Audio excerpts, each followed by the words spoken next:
Have you ever been frustrated because your microwave just won't turn on? You're not alone. Let's explore why this might be happening and how you can address it. First, check the power source. Is your microwave securely plugged in? Test the outlet with another appliance, or check if the circuit breaker has tripped. Sometimes it's a simple fix. Next, inspect the door latch. A misaligned or damaged latch could prevent the microwave from operating. Make sure the door closes properly.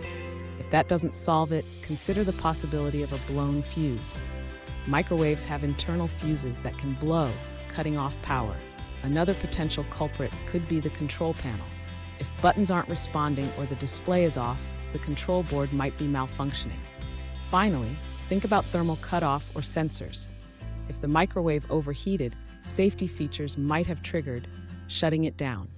If these steps don't resolve the issue, it might be time for professional help. Reach out to Appliance Repair Coquitlam for expert assistance. Remember, understanding these common issues can save you time and hassle. With the right knowledge, you'll be back to heating up leftovers in no time.